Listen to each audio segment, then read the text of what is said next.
For most beings, time is a straight line. Seconds turn into minutes, minutes into hours. What's done is done. What's to come hasn't arrived. But for those attuned to the Force, Jedi, Sith, and others who walk the narrow path between, time behaves very differently. It stretches, collapses, loops, folds in on itself like a whisper you've heard before but can't quite place. To them, the flow of time isn't rigid, it bends. A young Padawan in the temple might wake in the middle of the night, shaken by the memory of something that hasn't happened. A Sith acolyte, buried in meditation, may witness moments from centuries ago with terrifying clarity, scenes he never lived through, people he never met. These aren't dreams. They're not hallucinations. They're glimpses through the Force, distortions of time's flow that manifest not as sequences, but sensations. The Force doesn't speak in calendars or chronometers. It pulses with awareness, brushing against moments like waves on a shore. The Jedi call it flow walking, though not all of them use the term aloud. It's considered dangerous, tempting. Some masters fear it invites attachment. Others believe it can be a guide, if approached with discipline. For the Sith, however, it's opportunity, a doorway. Not to walk beside the flow, but to break it, reshape it, dominate it. Still, even for the most gifted, this awareness doesn't come on command. It arrives suddenly, uninvited. Obi-Wan Kenobi felt Alderaan's destruction before senses ever picked up the loss. Yoda watched shadows stretch across the future in moments of stillness, often retreating into quiet corners to center his mind against what he sensed might come. These impressions aren't visions in the traditional sense. They're not messages or stories. They're fragments, emotional signatures, suspended mid-thought, death that hasn't occurred, joy that lingers after the source is gone. The Force folds time the way light bends through a crystal, redirected, refracted, but never fully contained.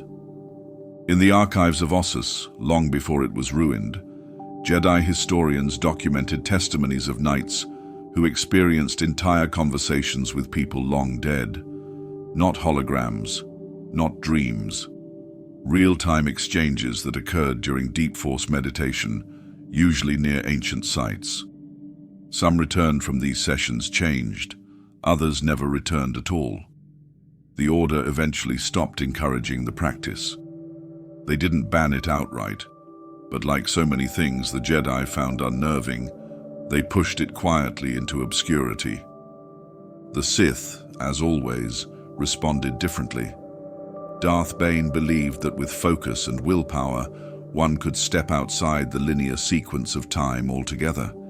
He claimed to have seen the rise and fall of dynasties not yet born. When he spoke of it, he didn't use mystic language. He described it as a process, a method to tear open the veil. Some said he succeeded.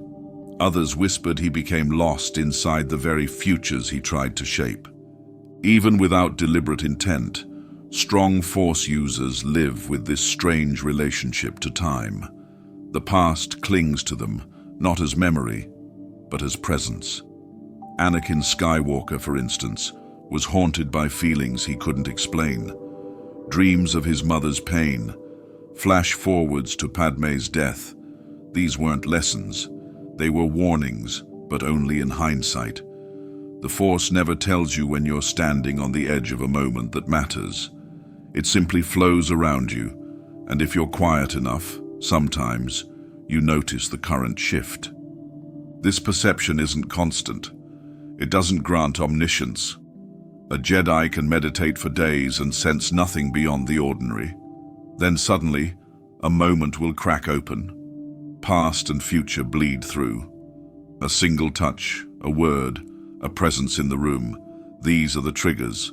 The Force responds to emotion, clarity, stillness, or sometimes it reacts to fear, anger, or grief.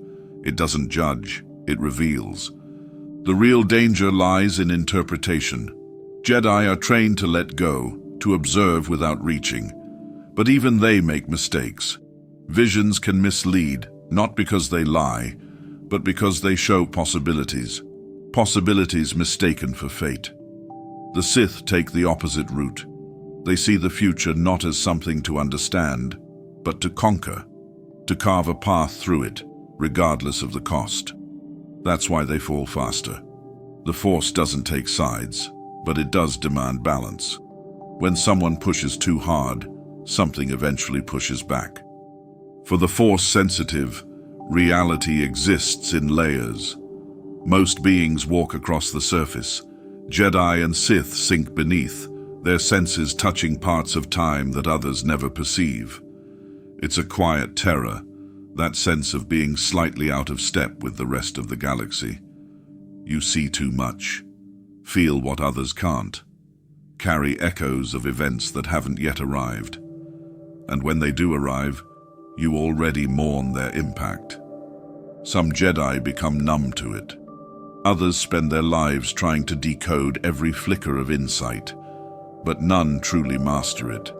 They're not supposed to. The Force isn't a puzzle to solve or a map to follow. It's a living rhythm, and time is just one of its many instruments. Some notes play before you expect them. Some hang in the air long after they should have faded, and some you don't hear until it's far too late. The Sith try to seize that rhythm and bend it to their will. The Jedi try to listen and remain still within it. Both fail in different ways. The Force moves, with or without them. That's what makes it sacred. Not controllable, not predictable, just present. And in that presence, time blurs. Long before hyperspace lanes cut across the stars, before the Republic unified its core worlds, before Jedi held sabers or wore robes, there were seers. They didn't call themselves that. They had no unified title, no temple, no code. They were scattered across worlds, some revered, some feared, some executed before their visions could take root. But they all shared one trait. They saw what others couldn't, what hadn't happened yet.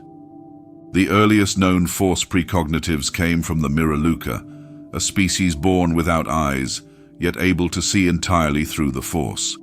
Their earliest texts don't separate time into clear boundaries. Instead, they refer to threads yet felt, or moments waiting to happen. They claimed the future wasn't distant. It was near, so near that the right mind could brush against it. In the days of the Old Republic, Jedi scholars discovered fragments of a forgotten group known as the Oracles of Pelgrin. These mystics lived in isolation, far from war, politics, or doctrine. Their only discipline was stillness. Some would fast for weeks in sensory deprivation chambers, trying to filter out the noise of the present until only the echoes of the future remained. When their visions came, they came violently.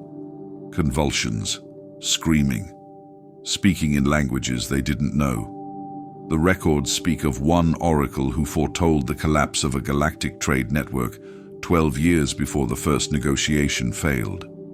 Another foresaw the extinction of her own species and calmly recorded it before walking into the ocean. The Jedi Order eventually brought some of these seers into its ranks, hoping to study them and refine their gifts. But there was a problem. The future didn't behave.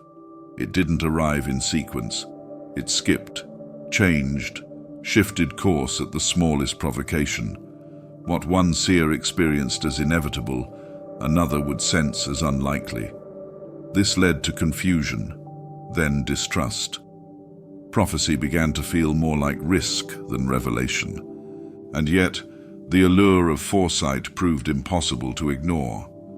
When the Jedi discovered the Jedi Temple on Ossus, they unearthed the prophecy of the Chosen One, an ancient declaration that someone, born of no father, would bring balance to the Force. No one knew who wrote it. The language was archaic, the interpretation unstable, but once read, it couldn't be forgotten. It lingered in discussions, training sessions, council debates. It didn't matter that it was vague. It existed, and that gave it weight. Prophecies, once spoken aloud, tend to stick to people. Padawans began wondering if they were the chosen one. Knights carried the burden of being mistaken for destiny. Some Jedi rejected the prophecy entirely, calling it dangerous superstition. Others clung to it, convinced it would explain the chaos unraveling around them. The uncertainty splintered the Order's unity, not because the prophecy was evil, but because it left too much room for interpretation. That interpretation proved costly. When Qui-Gon Jinn found Anakin Skywalker on Tatooine, his belief in the boy's potential wasn't based solely on the child's skills or midichlorian count. It was rooted in the prophecy. Qui-Gon believed Anakin must be the chosen one. That belief overrode caution. It pushed decisions. It led to pressure on the Council, which reluctantly accepted the boy, despite misgivings. The course of galactic history pivoted on that moment, driven not by fact, but by the ghost of a vision written centuries earlier by someone long forgotten. The Sith, too, embraced precognition, though with different goals. Darth Plagueis, obsessed with immortality, believed the future could be harnessed like energy, that if one could see far enough ahead, one could live forever, not through stasis, but through preparation. He and Sidious experimented with manipulating precognitive ability, using pain, fear, and rage to crack open windows into possible futures. Unlike the Jedi, who sought understanding, they sought control. They viewed prophecy not as guidance but as opportunity. But even among the Sith, foresight wasn't perfect. Sidious, master of deception, didn't foresee Vader's betrayal. He misread the emotional currents, saw strength where there was instability. His overconfidence came not from ignorance but from belief in a future he thought was already sealed. That's the danger of prophecy. Once believed, it narrows vision. It becomes a lens through which all actions are judged. Even when a prophecy is misinterpreted or flat out wrong, it reshapes choices. Wars have started over lines scratched into temple walls. Kings and chancellors have risen and fallen because a whisper in a dream was taken as truth. The Jedi eventually grew wary. The more they relied on visions, the less they trusted instinct. Master Yoda, late in his life, came to doubt the reliability of precognition altogether.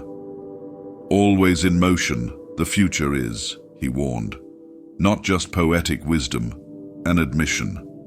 The Force could show possibilities, yes, but it never promised outcomes. It never swore allegiance to the viewer's desires. And still, despite everything, prophecies continue to surface. Holocrons locked deep beneath Coruscant hum quietly, waiting to be unlocked. Forgotten tombs speak of events yet to come. Even in a galaxy shaped by cynicism and war, the hunger for knowledge, especially about what lies ahead, remains. What's rarely acknowledged is this: prophecy always comes at a cost, not to the one who speaks it, but to those who hear it. Once a vision takes hold, it changes how people act. Even trying to avoid a prophesied event can bring it about. That's what makes foresight so perilous. Not the future itself, but the echo it leaves behind. Some moments hold more weight than others. Jedi Masters call these events Shatterpoints, points of immense fragility and reality, like cracks running silently through glass, invisible yet ready to fracture at the slightest touch. Shatterpoints mark decisions, conflicts, or meetings that carry the power to reshape history. They aren't visible to most, hidden behind the normal hum of daily life. Only rare Jedi perceive these moments clearly. Rarer still can act upon them with precision. Mace Windu was among those few. He had an unusual talent, a profound sensitivity to these critical turning points. Windu described Shatterpoints as bright burning points in the Force, intense, unmistakable pressure centers. He didn't see visions or hear voices.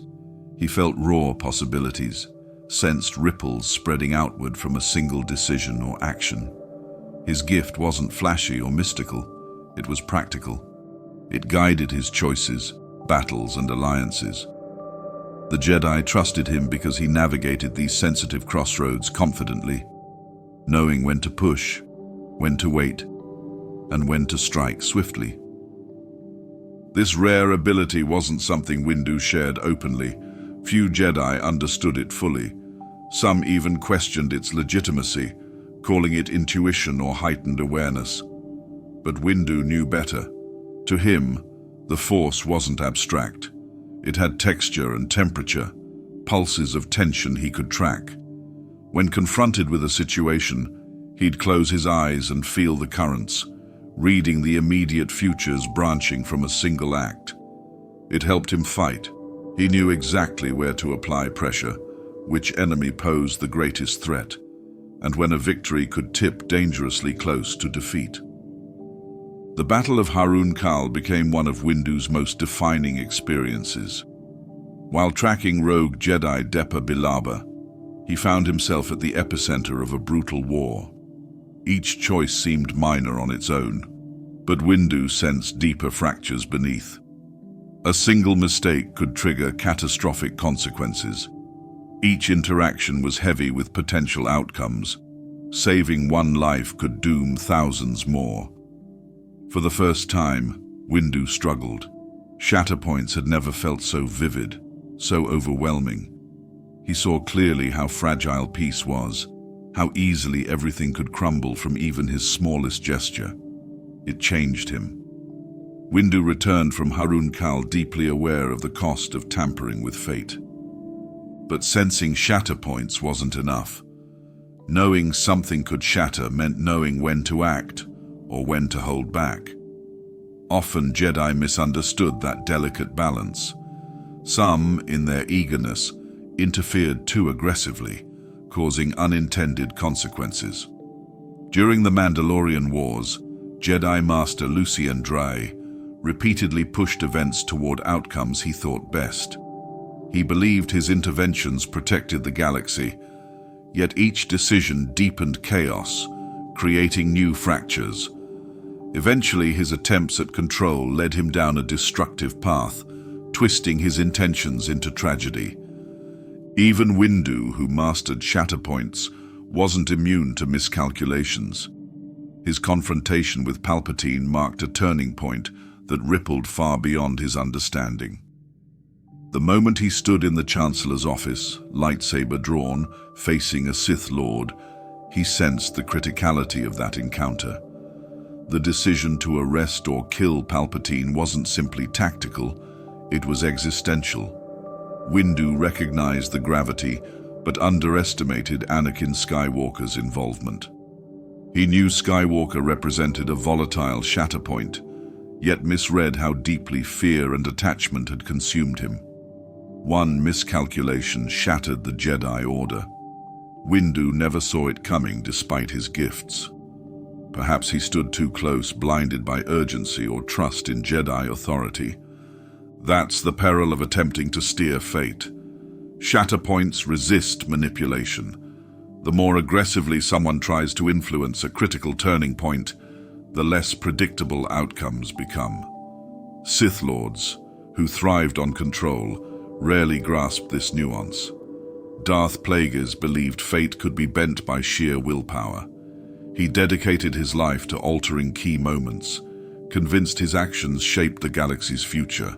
Instead, each manipulation created deeper instabilities. Eventually, the Force itself recoiled against him, correcting his attempts at domination through betrayal. His own apprentice, Sidious, became the Force's countermeasure. Ironically, Sidious later made the same mistake. He meticulously engineered galactic events, certain his vision of absolute power was unstoppable. Yet even he stumbled upon hidden Shatterpoints. Luke Skywalker was one. Vader's buried compassion was another. Sidious dismissed these factors, assuming his control absolute. In his arrogance, he ignored reality's fragility. It shattered beneath him at Endor, his empire undone by overlooked details and underestimated choices. Jedi Masters eventually learned caution. Yoda recognized that tampering with fate risked devastating backlash. He warned younger Jedi repeatedly, advising careful observation rather than bold action. Even small decisions echoed across vast distances. Reality didn't respond well to forceful interference. It required gentle adjustments, patience, and humility. Many Jedi nodded respectfully at his words, then promptly ignored them. The temptation to act decisively, to seize control of uncertain futures, often outweighed wisdom.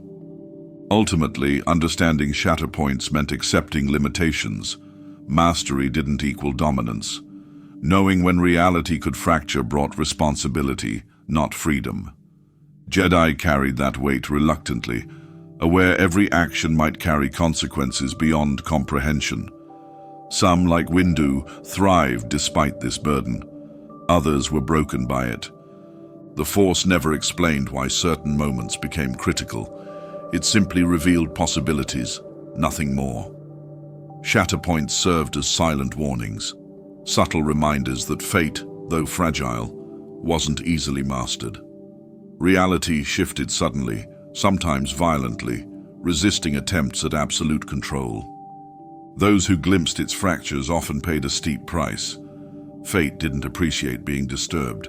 Not all visions granted by the Force are clear or genuine. Sometimes they're tainted, deliberately twisted. The dark side, insidious and patient, has long excelled at exploiting uncertainty. Sith Lords don't merely glimpse possible futures. They distort them, crafting illusions to manipulate or control. These visions can trap even experienced Jedi, baiting them into disastrous decisions. Palpatine, perhaps history's most cunning Sith Lord, mastered this subtle art of deception. Unlike earlier Sith, who relied heavily on intimidation or brute strength, Palpatine embraced manipulation as his primary weapon. He understood that showing someone what they feared most could unravel even the strongest Jedi mind. Carefully constructed illusions became tools for guiding powerful Jedi down paths of ruin without them ever realizing the deception. Take Anakin Skywalker, whose fall hinged largely on misleading visions. Palpatine recognized early how deeply Anakin feared loss. The Sith Lord skillfully intensified those anxieties, channeling vivid glimpses of Padme's death directly into Anakin's mind. These weren't authentic premonitions. They were calculated fabrications, twisted impressions designed to provoke panic.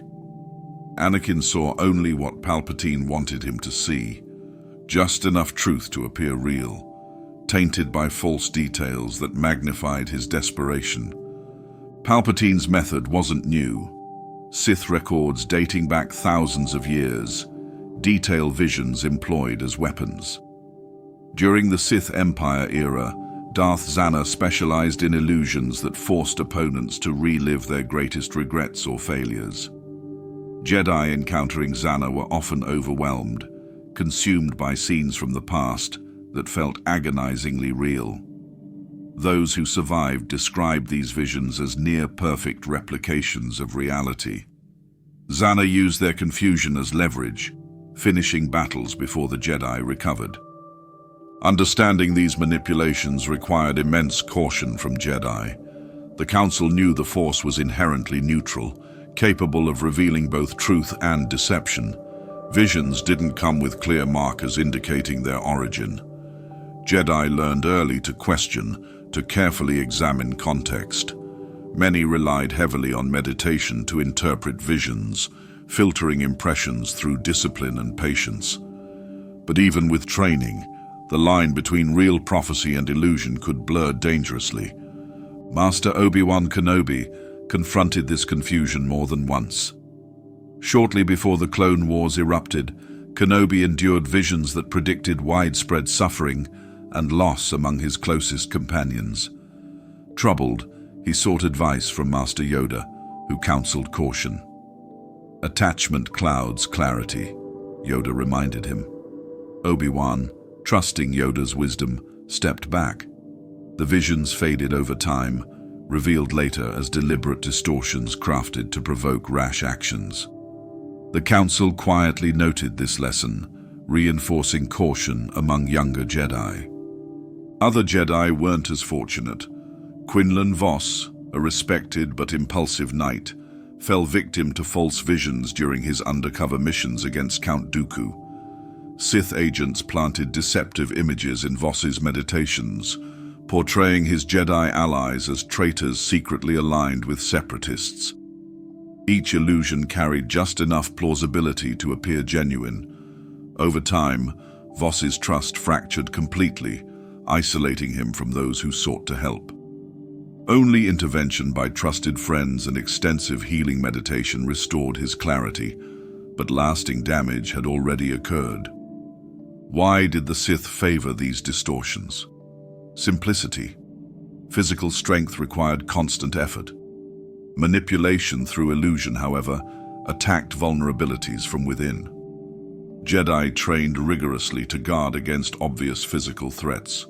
They rarely expected betrayal from their own senses, which made deceptive visions especially effective. Palpatine himself explained it bluntly. Jedi were most vulnerable when questioning their own judgment. So doubt, and even the strongest minds could collapse from within. Yet Jedi weren't defenseless. Some, like Master Shak Ti, developed unique meditation techniques designed explicitly to counter dark illusions. Tai taught Jedi to ground themselves in tangible reality, carefully distinguishing between genuine Force insight and manipulated imagery. Her methods relied heavily on centering breaths and firm anchoring in the present moment. While not foolproof, Ti's teachings improved Jedi defenses significantly, giving them a fighting chance against deception. Still, not all Sith illusions targeted individuals. During the final days of the Old Republic, Jedi across the galaxy reported strange dreams, visions filled with despair and destruction. Many attributed these impressions to growing tensions caused by war, but they were deliberately spread by Sith ritualists, coordinated to weaken Jedi morale. Slowly, trust in visions crumbled as Jedi struggled to discern genuine warnings from manufactured fears. Palpatine knew confusion was just as effective as fear, and his plan succeeded. By the time Order 66 was activated, many Jedi were already exhausted, unable to trust even their own senses. Despite centuries of awareness, the Jedi Order never fully solved the puzzle of false visions. The Force's ambiguity made absolute certainty impossible. Illusions weren't easily spotted, and no meditation provided absolute clarity. The Force never clarified which glimpses were authentic and which were traps. It only revealed possibilities, leaving interpretation entirely in Jedi hands. This delicate balance forced Jedi to evolve constantly, remaining vigilant yet open to insight. Sith illusions threatened not only individual Jedi but the entire Order, testing their resilience and adaptability. The dark side's most effective weapon wasn't brute force or overwhelming power, it was subtlety. It exploited trust and certainty, turning Jedi strengths into crippling weaknesses. Force visions, powerful yet dangerous, became tests of Jedi wisdom.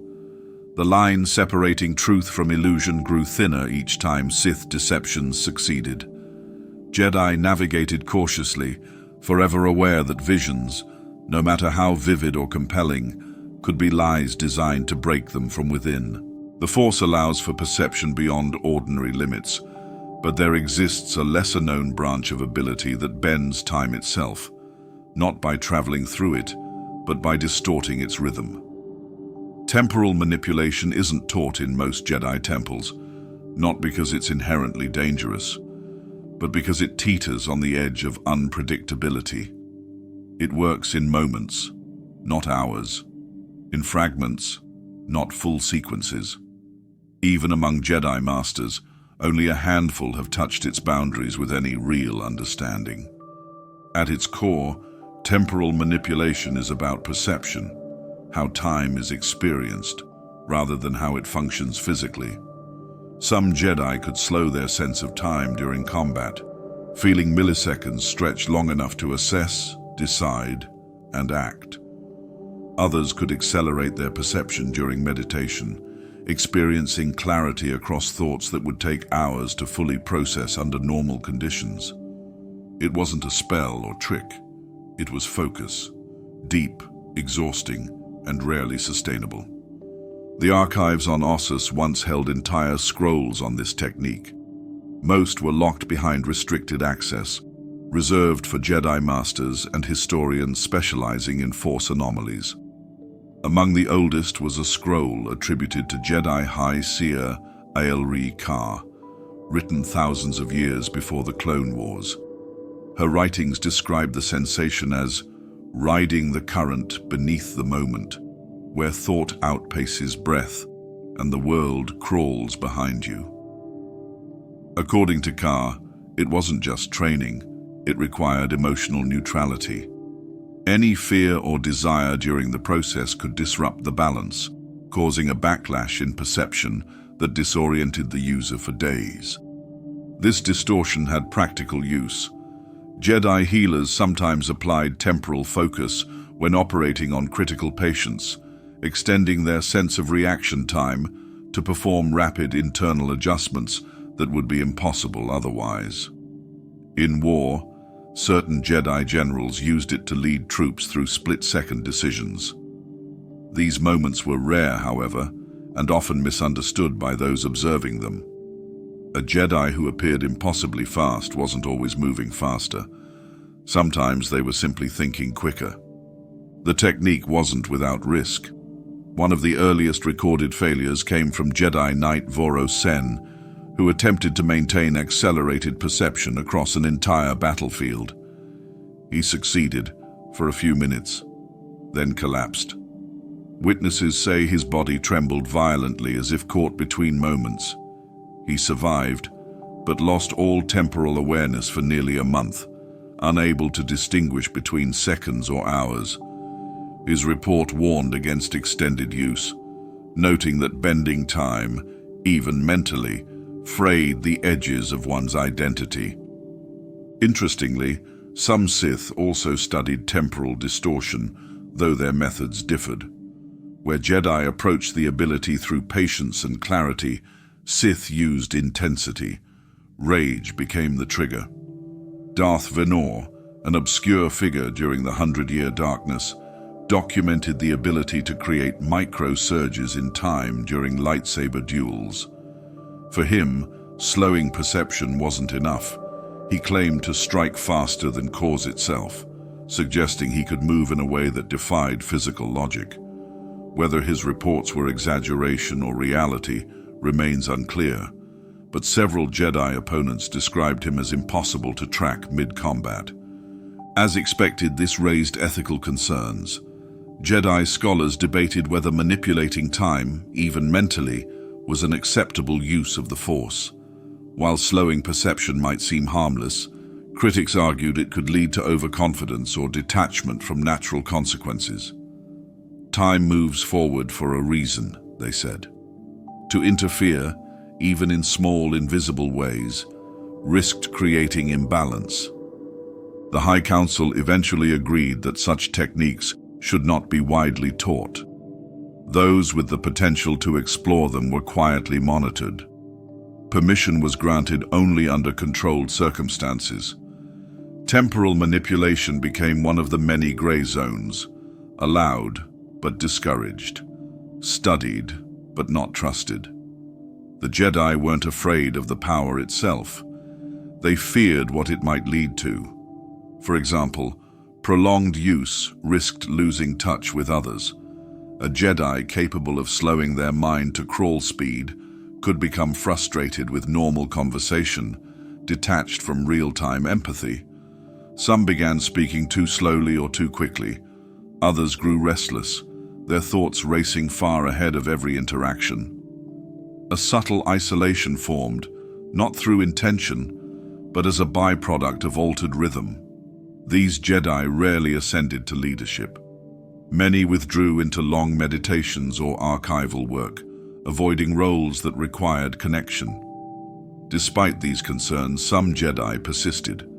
They believed temporal sensitivity was a natural extension of Force awareness. Time, they argued, was just another sensation to feel and refine. If used sparingly, it could grant perspective, allowing Jedi to understand the urgency or lack of urgency in a given moment. These defenders saw it not as an attempt to change time, but to respect its layers. The Sith, on the other hand, pursued escalation. There were rumors of rituals attempting to fully suspend local time within a defined space. Darth Kuldres was said to have frozen a chamber for 30 seconds while performing a dark side transference, escaping death by cheating duration itself. No verified account confirms this, but the whispers persist. The ritual was banned in every known Jedi code, and the Sith texts mentioning it were eventually seized or destroyed.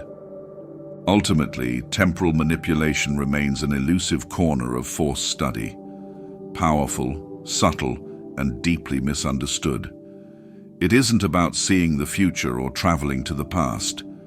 It's about touching the moment, reshaping how it's lived, just briefly. A breath stretched into a pause, a single heartbeat lengthened into clarity, not permanent, not safe. But sometimes, in the right hands, it's enough to change everything. Few concepts have rattled the Jedi Order quite like the world between worlds. It defies structure. It ignores rules. Even the most disciplined Jedi Masters struggled to comprehend it. For them, time had always been something to feel through the Force, elastic, non-linear, but never penetrable. Then came whispers of doorways, not metaphors, actual entrances and exits. The first known account came from Lothal, buried beneath an ancient Jedi temple. Not many would have noticed it. The Empire certainly didn't until Grand Admiral Thrawn, obsessive and methodical, began investigating Force-rich sites. Beneath layers of art and stone was a gateway, black, silent, and humming with power. Those who entered described it as both endless and intimate, a space between everything, stark white paths connecting windows into different moments across time, not illusions, not visions, real events, visible, accessible, and horrifyingly malleable. The being most associated with this realm is Emperor Palpatine. Through forbidden Sith knowledge and stolen research, he learned of its existence late in his rise to power. To him, it was the ultimate weapon, access to every outcome, the power to undo defeats and ensure eternal reign. But he never fully entered. He tried, reached, almost succeeded. But the Force pushed back. His influence warped the threshold, searing the space with dark energy, but the realm itself resisted him. That resistance mattered. It confirmed the world between worlds wasn't just a dimension of access. It had will, or at least boundaries. For Jedi, the revelation was alarming. If one could reach into another moment and pull someone out, what else could be changed? Could entire wars be averted? Could lost masters be saved? The temptation was immediate, the consequences less obvious. Ahsoka Tano's encounter within the world proved both the potential and peril of access. Pulled from death by Ezra Bridger, she was removed from a fatal duel seconds before its final strike. She didn't ask to be saved. Yet there she stood, alive, plucked from her destined end. In doing so, Ezra unknowingly altered a thread of history. No explosion, No cataclysm, just one survivor who, by all rights, should not have remained. Her presence would ripple forward, quietly shifting outcomes in ways no one could track. That was the warning. There's a difference between sensing time and stepping into it. One teaches humility, the other invites control. The world between worlds offers more than foresight. It grants access, and with access comes the ability to interfere. The Jedi feared this, not because they didn't trust themselves, but because they knew better than to trust stability. Time balances itself delicately. Remove one piece, and entire periods may collapse under the weight of absence. The realm itself holds no consistent geography. It shifts based on who enters. Some walk familiar halls, others see floating stones, infinite stairways, starless skies. There are no guardians, no labels, just portals, glowing outlines suspended in black. Voices echo faintly through them, conversations long past, screams, laughter, decisions already made. Some windows show pivotal events: Order 66, the fall of Coruscant, the death of Jedi Masters. Others reveal moments seemingly irrelevant: a child dropping a toy, a stranger choosing a different street. Yet all are accessible, all matter. Some historians argue the world between worlds is the Force's unconscious mind, containing every possibility, preserved indefinitely. If that's true, then to walk through it is to trespass on something sacred. Others call it an ancient machine, a construct built by a civilization lost to time.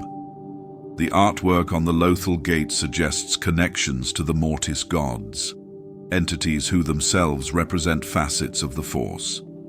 If they shaped the realm, then it may not have been built for mortals at all. Still, once knowledge spreads, it cannot be undone. The Jedi who survived the Purge carried tales of this place in silence, unsure whether to study it or destroy it. The temptation to use it lingered in every question. What if we could stop Sidious from rising? What if Anakin never turned? What if the Clone Wars were prevented entirely? But each intervention risks breaking something else. Saving one life might erase another. Sparing one battle might trigger a worse one later. Time isn't a stable staircase. It shifts beneath your feet. The world between worlds offers no predictions, no safety nets. Step through the wrong window, and you might return to a galaxy that no longer recognizes you, or one where your actions cause devastation without your knowledge. There are also personal risks. The realm responds to thought, intention, emotion. Jedi who enter it in anger or grief may find portals aligning with their fears. One wrong step could trap them in a loop of events they don't understand. Some who entered never returned. Others came back, altered, disoriented, silent. The Jedi Code was updated quietly following Ahsoka's encounter. Access to unknown realms must not be used to preserve what the Force has allowed to pass. A formal rule, created not out of fear, but restraint. Jedi knew better than to chase immortality or undo failure. The Order didn't need time travel. It needed trust in the living Force and in letting go. In the end, the world between worlds isn't a place for answers. It's a test of character, of discipline, of respect. Those who seek to use it often misunderstand its purpose. It does not offer control. It offers temptation. Within deep meditation, some Force sensitives report experiences that defy known laws of existence. These aren't visions of future or past, but entire realities that feel adjacent to the current one, close enough to sense, but too unstable to fully enter. Some Jedi describe them as flickers in consciousness, like overhearing conversations through a sealed wall. Others, especially those attuned to rare mental disciplines, claim to feel themselves momentarily shifted, glimpsing events that never occurred, decisions never made, outcomes that contradict everything they know. For centuries, these impressions were dismissed. The Jedi, structured and cautious, treated them as distractions. Jedi Master Farah Lan once stated, "If it cannot be grounded in the Force as we understand it, it has no place in our training." That view held firm for generations. Still, a few persistently recorded the phenomenon, quietly compiling what became known as the Fracture Codex, a collection of journal entries, dream states, and testimony from Jedi who sensed something was off. The Codex was never formally recognized, but it circulated among those seeking answers to the unexplainable. Some accounts are consistent. A Jedi recalls witnessing the Order burning on Coruscant years before the Purge. Another describes dueling a dark-robed version of themselves inside the council chambers. None of these events had occurred, yet the details were vivid. The emotions were real. And in meditation, these possibilities began repeating, fragments returning in different patterns, like echoes bouncing across unfamiliar walls. The Sith responded differently. While the Jedi hesitated, the Sith pursued. Alternate realities represented opportunity and obsession. Darth Vection, a little-known but deeply studied Sith scholar, dedicated her life to exploring what she called the folded veil. According to her texts, long banned by both orders, every choice made branches reality, spawning possibilities that splinter infinitely. Her aim was not to visit these branches, but to observe them. She believed that witnessing different outcomes could inform her path forward, allowing her to bypass failure by learning from versions of herself that succeeded. Vection's rituals were elaborate. They involved forced meditation inside specially crafted isolation chambers layered with obsidian, kyber fragments, and Sith runes. She entered a trance state using a modified holocron encoded with forbidden algorithms. After several hours, she would awaken with pages of notes, detailed breakdowns of battles she had never fought, conversations she never lived, and memories that didn't belong to her. Her final entry described seeing a version of herself ruling from a throne made of shattered Jedi lightsabers, flanked by a silent Anakin Skywalker. That version of her had succeeded, but Vection never discovered how. She died shortly after, the cause unknown. Other Sith took more dangerous paths. Darth Solax attempted to breach reality using a Force concentration weapon aimed at a Vergence point. His goal was to tear a small fracture in space and reach across to a more favorable timeline. The resulting implosion annihilated him and everyone within 100 kilometers. The Jedi learned of the event years later through remnants of his research, and what little remained was locked away without ceremony. The subject of alternate realities remains largely taboo. The Jedi believe curiosity in this area risks detachment from the present. Living in the now, accepting the will of the Force, these are pillars of Jedi thought. The more one lingers in what might have been, the more one drifts from what is. Jedi who explored too far often returned troubled, conflicted. One such knight, Ro Tennis, experienced weeks of disassociation, struggling to discern whether his memories were truly his or those of another self glimpsed during meditation. He eventually left the Order, quietly and without explanation. But while the risk is evident, the evidence continues to grow. In deep planetary vergences, places like Mortis or the wellspring of life, Jedi have reported fluctuations in reality. During one mission, Master Keir Varro claimed to hear the voice of a fellow Jedi who died 20 years earlier. The voice offered warnings about events that had not yet happened, then receded without explanation. Varro didn't speak of it again, but he recorded the incident in a locked file later recovered by Temple archivists. Even the world between worlds, discussed in the previous chapter, suggests more than time travel. Its pathways don't just connect different moments, they hint at different versions of moments. Some believe the doors lead not only to past and future, but to alternate renditions of events, subtly or drastically changed. Whether this is true remains debated, but if it is, it confirms that the Force may extend beyond this reality entirely.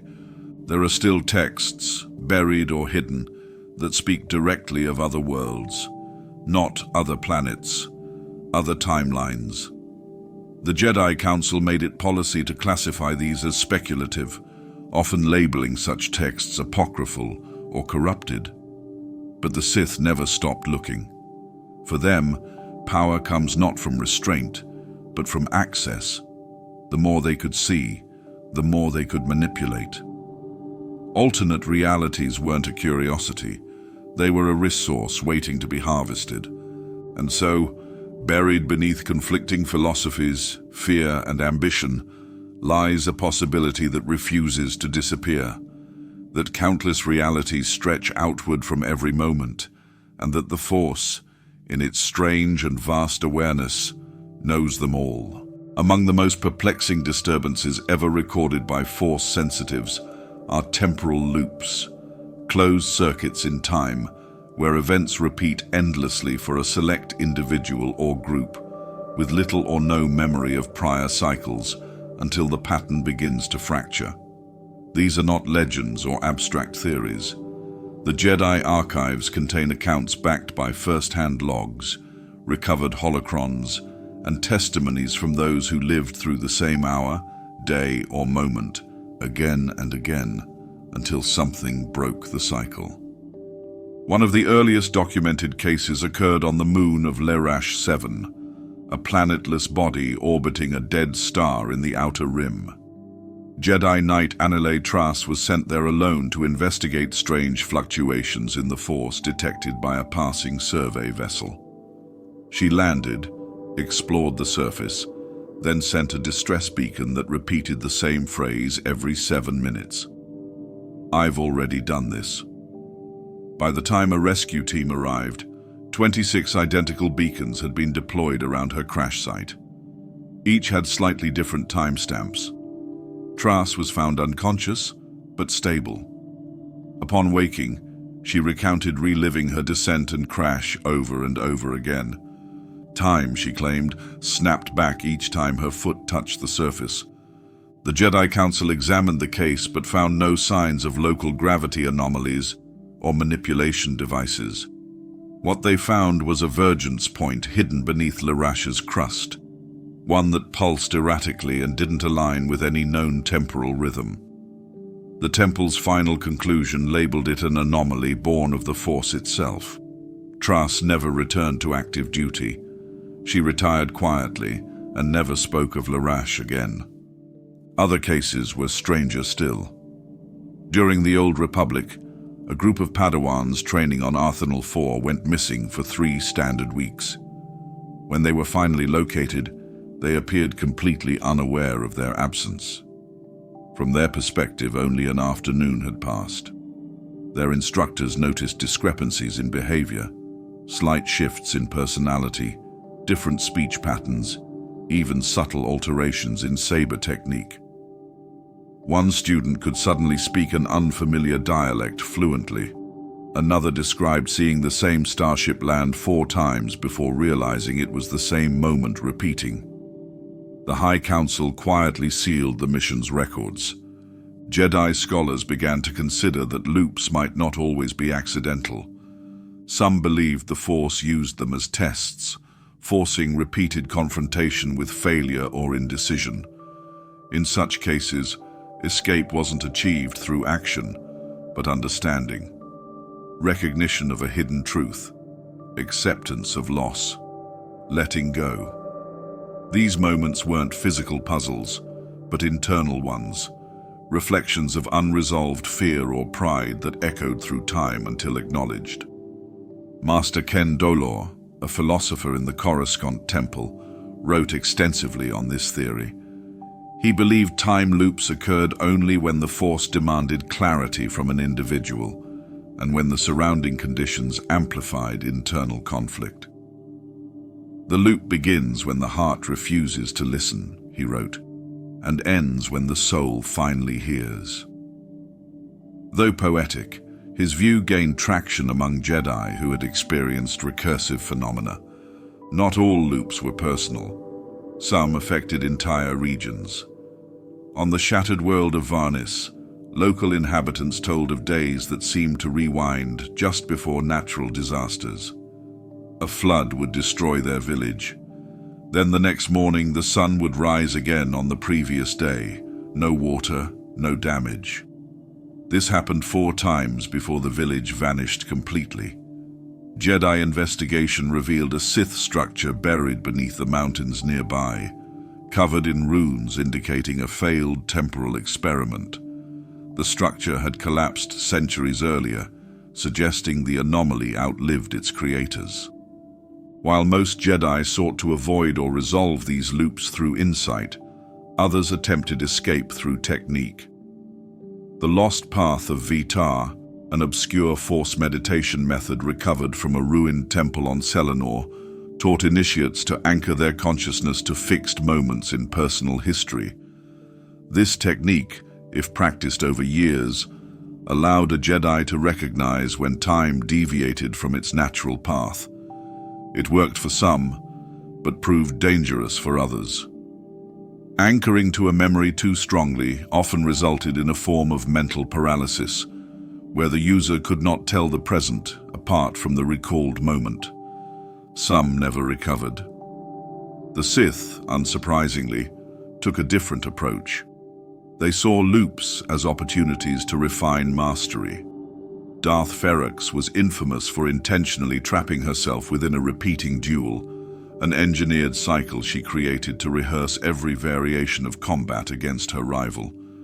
She remained in the loop for what felt like days, though only seconds passed in real space. She emerged victorious in the actual duel that followed, having fought it dozens of times in advance. However, her apprentices reported strange shifts in her behavior after the event. She became detached, often referencing conversations they never had. Some suspected parts of her had stayed behind. To this day, the Jedi Council keeps a sealed section within the archives dedicated to temporal anomalies. Entry requires 4 levels of clearance and is granted only to those with first-hand experience or extensive research credentials. The existence of time loops is not debated. Their purpose is. Some view them as glitches, accidents in the Force's expression. Others believe they are designed, nudges toward wisdom or caution. A few go further, speculating that repeated events serve to repair disruptions caused elsewhere in the timeline, balancing unseen fractures. Whatever the origin, one fact holds true. When time folds in on itself, it's rarely without reason.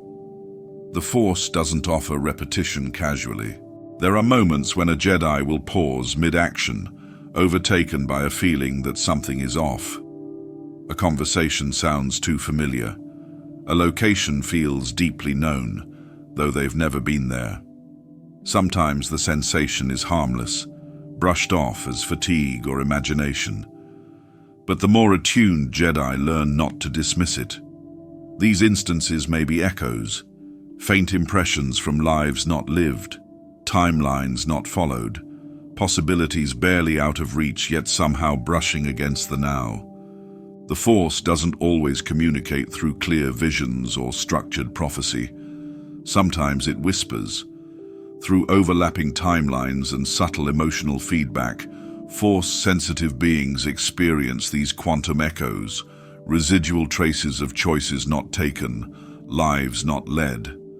They don't arrive as full memories but impressions, feelings of loss for things never held, regret for words never spoken, a strange sense of recognition for strangers. It's not memory, it's resonance. Among the earliest Jedi to study these phenomena was Master Nera Volan, whose journals spoke often of what she called shadow lives. During periods of deep meditation, she claimed to see flashes of herself in different roles, holding a lightsaber she'd never constructed, speaking languages she'd never studied, even standing beside allies who in her own life had never survived past childhood. These moments always came in fragments and left her disoriented. She never claimed they were dreams. She believed they were bleed-throughs from adjacent timelines, possibilities strong enough to leave residue. Others reported similar events. During the final years of the High Republic, Jedi seer Oren Yul experienced a 2-day episode where he believed he had already fought and lost a battle the Council hadn't even planned for. When the engagement eventually occurred, his knowledge of terrain, troop movement, and enemy tactics proved uncannily precise. The Order didn't consider it foresight. They quietly logged it under Temporal Anomaly, Variant Recall. Yul never spoke publicly about it again. The Sith, of course, saw potential in these echoes. They theorized that if a Jedi could sense them passively, then perhaps one could actively reach into them, extracting information, power, even skills. Darth Klinos, a Sith alchemist from the Korriban remnants, spent decades researching what he called the reflection drain. According to his experiments, strong Force users left imprints across many timelines, and these imprints could be harvested. By using ritualistic isolation and blood-forged crystal arrays, he attempted to pull echoes of alternate selves into his own consciousness. He sought knowledge not earned in this timeline, but lived in another. Klinos's work ended abruptly. His final transmission described being overwhelmed by conflicting voices, fragments of himself that did not agree. One version of him wept, another laughed uncontrollably, a third screamed endlessly. When Sith agents found him, he was alive but unresponsive, caught in a permanent trance. His mind had shattered under the weight of simultaneous selves, each demanding to be real. Still, some Sith continued his research. Darth Nyrex modified the ritual to limit exposure, claiming success in gaining memory flashes of duels never fought and Force techniques never taught to him. These flashes granted him advantage in battle, at least for a while. Over time, his perceptions fragmented. He began reacting to threats that weren't there, defending against opponents that didn't exist. Eventually, he attacked his own acolytes mid-training, convinced they were traitors from a future that had never happened. The Sith Council executed him quietly. Despite the dangers, interest in quantum echoes has never fully disappeared. Jedi healer Meili Vaughn noted that echoes sometimes coincide with extreme emotional states. Patients nearing death occasionally speak to people no one else can see or recite events with perfect clarity, events that didn't happen in their lifetimes. Children strong in the Force have been known to recount complex histories of Jedi they were never taught about. These stories rarely repeat and often contradict known records. But the pattern is consistent. Emotionally charged echoes leave a deeper mark. Some theorists argue that echoes act like ripples in a pool. A significant decision, made or avoided, creates waves that push through nearby timelines. Sensitive individuals feel the disturbance, especially when standing near a Vergence or during powerful transitions in their lives.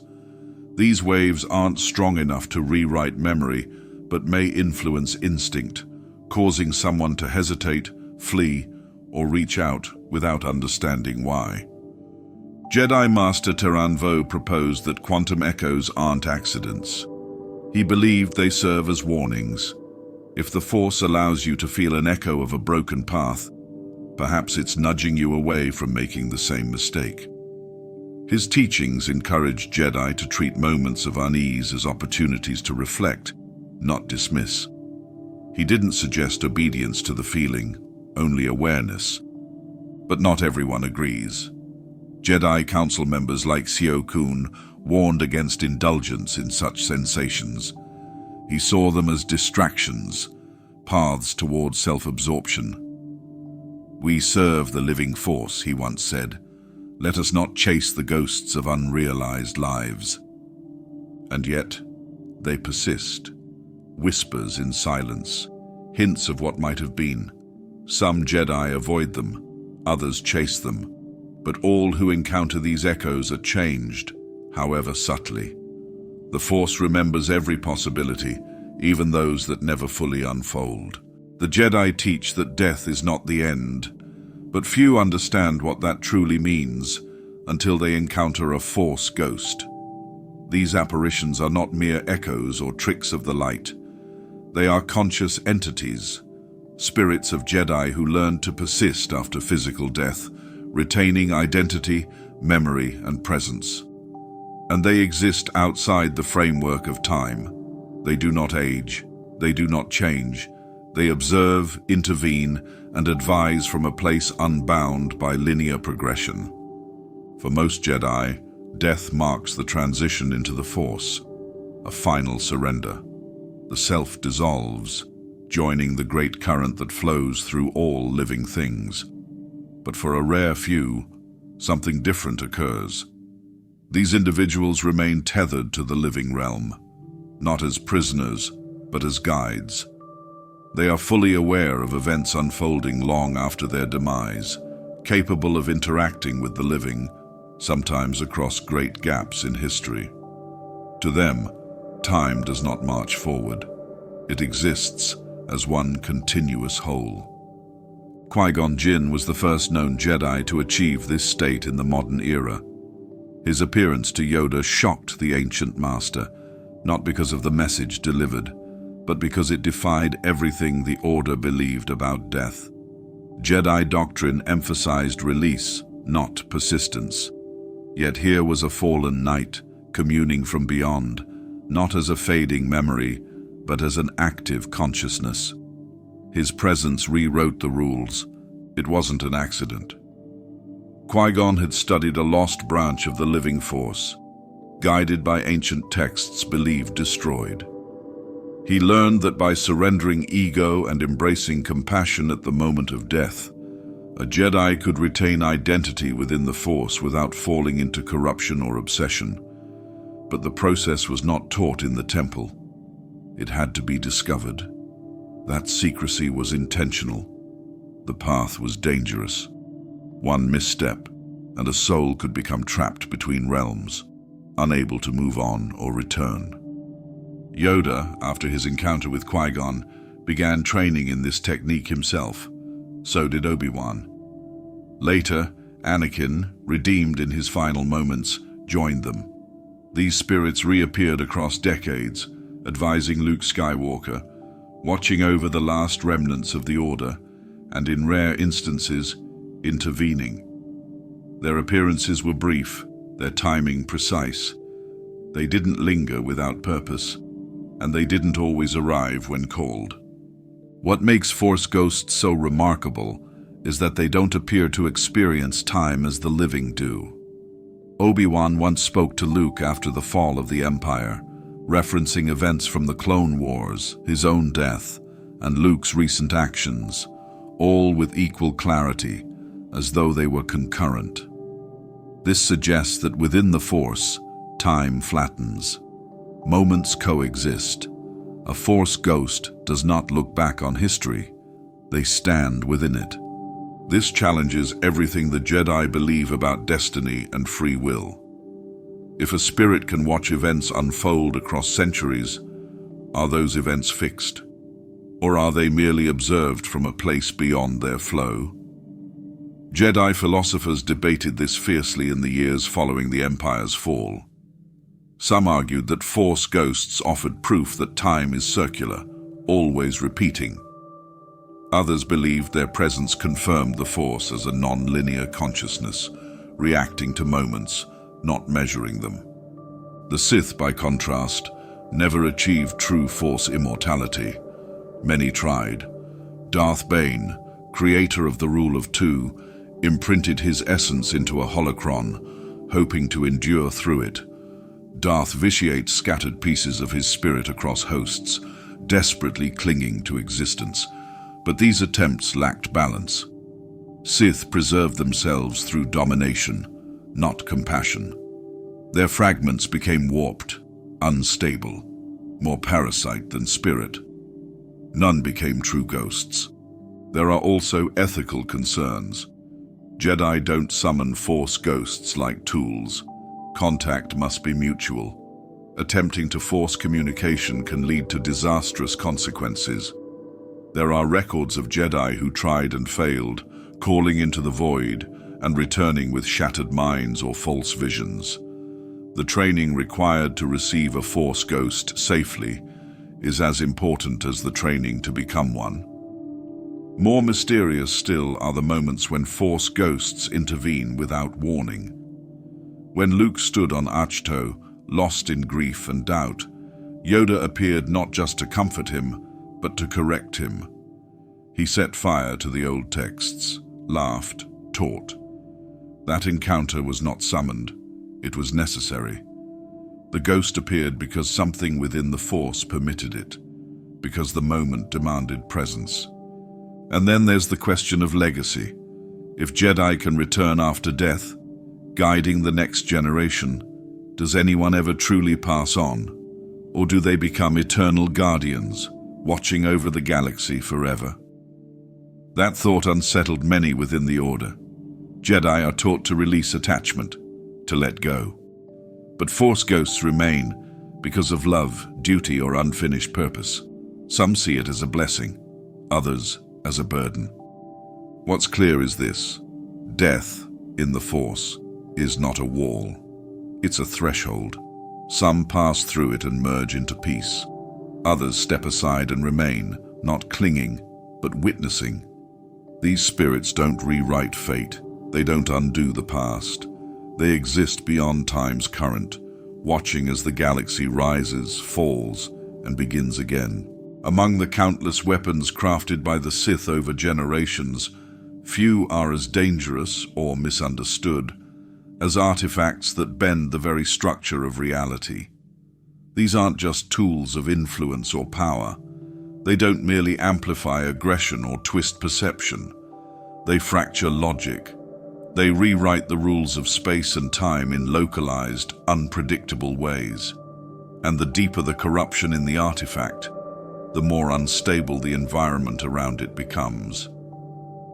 The Jedi first began encountering these anomalies during the late Republic era, when ancient Sith vaults, long sealed beneath the surface of dead worlds, began to reactivate. The relics stored inside weren't always recognizable.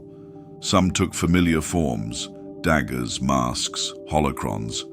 Others defied classification entirely. One such object, recovered from the ruins of Malachor, had no physical weight, yet left burn marks on anything that touched it. It produced no sound, yet disrupted nearby communication systems. Jedi who approached it reported nausea, disorientation, and in 2 cases, involuntary time displacement. Minutes missing from their internal chronometers, with no shared memory of events during the gap. Master Eth Pravis, leading one such retrieval expedition, described walking into the chamber and immediately feeling as though he were being pulled backward and forward simultaneously. His own voice echoed several seconds before he spoke. Pravis managed to secure the artifact using a containment field reinforced with force-channeling minerals, but even after it was sealed and removed, the surrounding chamber continued shifting for hours. The stone refused to remain consistent in texture. Gravity reversed and corrected itself twice. The team was evacuated and the site abandoned. Other artifacts caused more subtle effects. A pendant uncovered on Ziost induced shared hallucinations among a team of Jedi and Republic scouts. Each claimed to witness a version of the galaxy where the Clone Wars had never occurred, where the Jedi Council had disbanded voluntarily, and peace had settled without conflict. The visions ended the moment the pendant was moved from its resting place.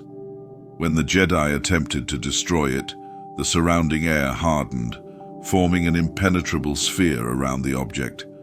No amount of pressure, lightsaber strikes, or force techniques could breach it.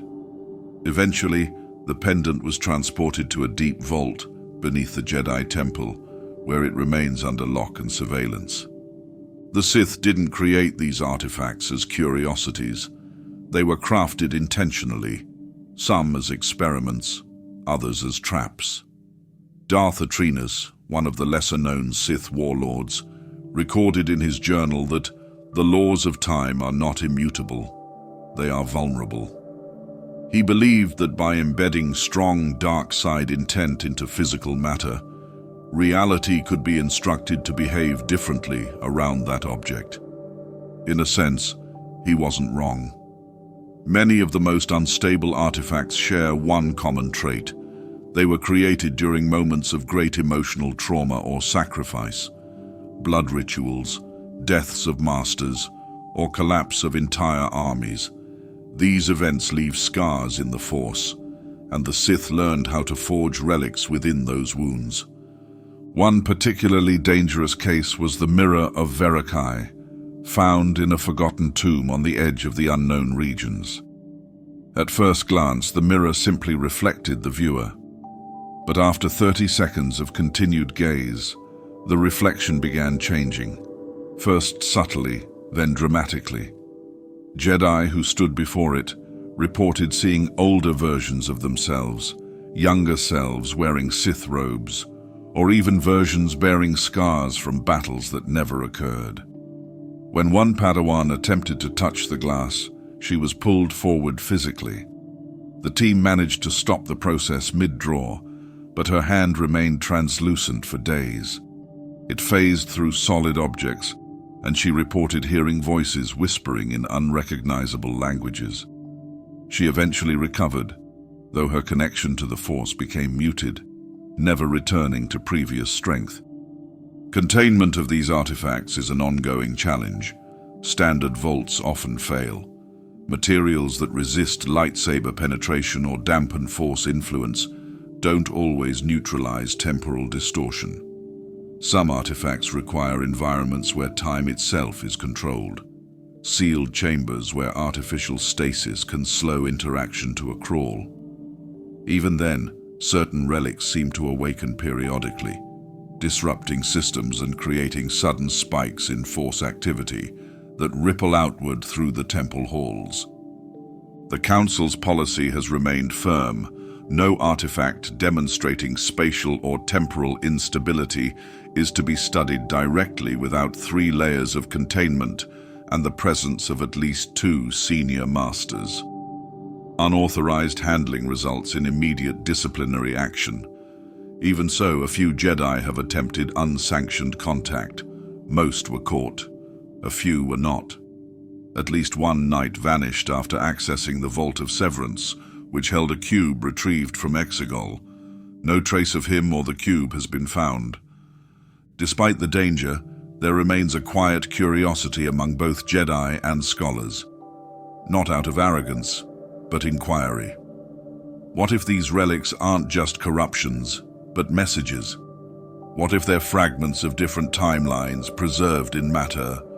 Or worse, what if they're the reasons those timelines collapsed? Whatever their origin, one thing is clear. These artifacts are not just remnants of the dark side. They are fractures, pieces of reality that don't belong to this galaxy anymore. And yet, they're still here. Chronometric meditation was once considered one of the most advanced disciplines taught within the Jedi Temple. Unlike visions, which arrived unbidden and often with cryptic symbolism, this technique focused on intentional perception, training the mind to read the Force's natural rhythms over time. It was a quiet art, not dramatic, not mystical. The goal wasn't to see the future, but to understand its shape. The practice emerged from studies on causality conducted by Jedi scholars during the expansionist phase of the Republic. As star systems multiplied, so did crises. Diplomats, peacekeepers, and masters needed faster decision-making tools. Chronometric meditation was developed as a way to slow the mind, filter emotional interference, and analyze multiple potential paths without relying on prophetic vision. In many ways, it resembled tactical foresight, calm, rational, but deeply grounded in the Force. Practitioners would begin in total stillness, often inside chambers shielded from all external stimuli. Some sessions lasted hours, others extended over days. The user would enter a neutral state of awareness, then project current data, actions, words, decisions into the Force, allowing it to respond with emotional resonance, not direct imagery. Subtle feelings of tension, release, or conflict would help the Jedi assess which future paths aligned with peace and which led to unrest. It wasn't fortune-telling. It was reading the current before it became a flood. For a time, the results were promising. Jedi involved in negotiations used chronometric feedback to adjust language and avoid conflict. Others redirected missions or stepped back from engagements that felt wrong based on feedback received through the practice. These decisions often led to improved outcomes, earning the discipline respect within the Council. Master Sonar Vale, widely considered the most gifted in the technique, used it to prevent the collapse of an entire trade alliance. She sensed a growing fracture not through visions, but through persistent tension during meditation, emotional strain tied to one delegate's unspoken betrayal. Acting on this, she exposed the plot before it escalated. Her success became required study for students pursuing deeper temporal disciplines. But the clarity didn't last. As more Jedi adopted the method, enthusiasm grew. Some began relying on it more heavily than experience or instinct.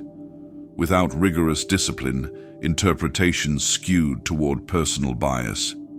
Jedi began projecting their own expectations into the Force's response.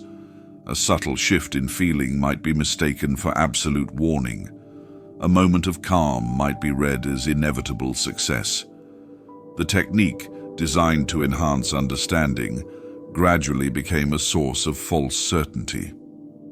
The turning point came during the Ibris conflict, when Jedi negotiators employed chronometric meditation to predict the safest course of diplomacy.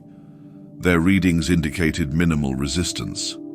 Peace seemed assured, but the interpretation was flawed.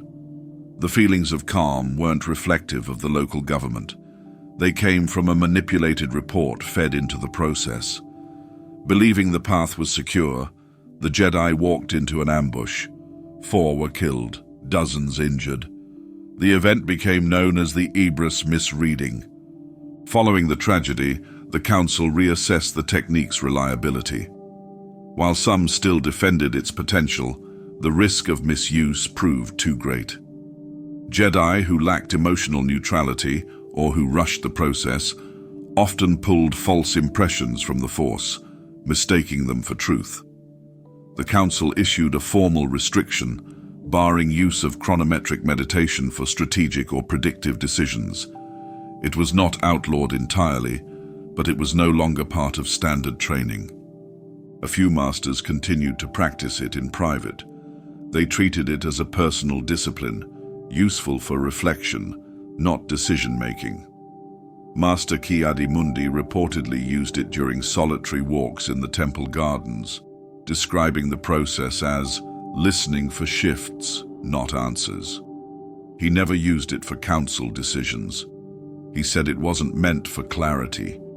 It was meant for perspective. The knowledge still exists, sealed in restricted holocrons and fragmented through older writings. Some Jedi believe it should remain locked away. Others argue it deserves to be studied under better safeguards. What's clear is that chronometric meditation was never inherently dangerous. It was the interpretation, clouded by hope, fear, or urgency, that turned it into a liability. And so the discipline faded, quietly, no fanfare, just another branch of study shelved when its reach exceeded its understanding. Temporal healing was once considered the pinnacle of force-assisted restoration. Unlike traditional Jedi healing, which accelerated the body's natural processes or stabilized life-threatening trauma, this method worked by folding time around a wound, rewinding the injury, reversing it to a moment before it occurred. At first glance, it seemed miraculous.